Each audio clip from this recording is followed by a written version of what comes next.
Ating po mga pangunahing balita ngayon po araw ng Miyerkules, ikapito sa buwan ng Mayo. Suportado po naman daw ng Confederation of Truckers Association of the Philippines o CTAP ang balakin po ng Transportation Department na gawing mandatory ang drug at alcohol testing sa mga PUV drivers. Sa ilalim po ng bagong direktibo ng DOTR, obligado ng magpa-drug at alcohol test ang mga tsuper kada 3 buwan. Sakop nito ang mga drivers ng jeepney, bus, UV Express, van, motorcycle taxi, trucks for hire at iba pa.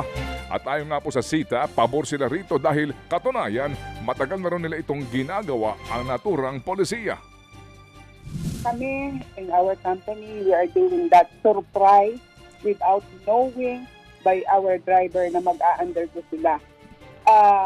So, pag may mga pagkakataon na hindi nakakapasa sila, may mga suspension talagang nangyayari at undertaking na they will not do that again.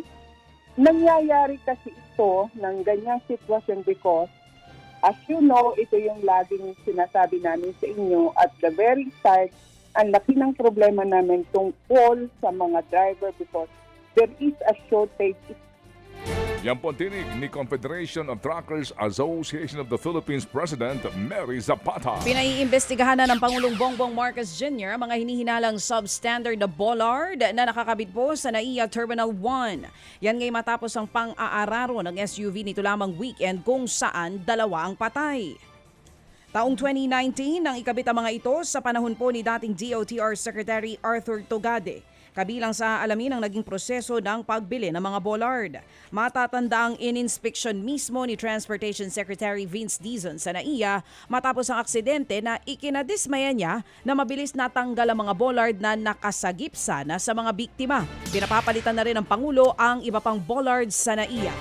Samantala po naman, pinasasagot po naman ng Ombudsman ang 5 matataas na opisyal ng pamahalaan o mano'y sangkot sa pagpapaaresto kay dating Pangulong Rodrigo Duterte. Sa dokumento pong inilabas ng Ombudsman kahapon, pinagsusumite ng counter-affidavit sina Justice Secretary Boying Rimulya, PNP CIDG Chief Major General Nicolas Torre III, PNP Chief General Romel Marbil, DILG Secretary John Vic Rimulya at Special Envoy for Transnational Crime Marcos Lacanilao. Noong pong Biyernes lamang nang magreklamo sa Ombudsman si Senador Ate Amy Marcos. Inirekomenda ng naturang senadora na sampahan ng kasong kriminal at administratibo ang 5 opisyal dahil sa pag-aresto nga kay Digong. Merong 10 araw ang mga opisyal na magsumite ng counter-affidavit at ilang pang mga kaukulang dokumento. Tiyempo po sa paglalabas po ng kautusan ng Ombudsman, muling iginiit naman ni VP Sara Duterte na dapat daw ay managot din si Pangulong Marcos Jr. sa pag-aresto sa kanyang ama dahil daw sa hindi naman daw kikilos ang mga opisyal na ito nang walang utos ng Pangulo. Samantala, formal nang idineklara ng palasyo bilang special non-working holiday ang araw po ng 2025 midterm election sa Mayo 12.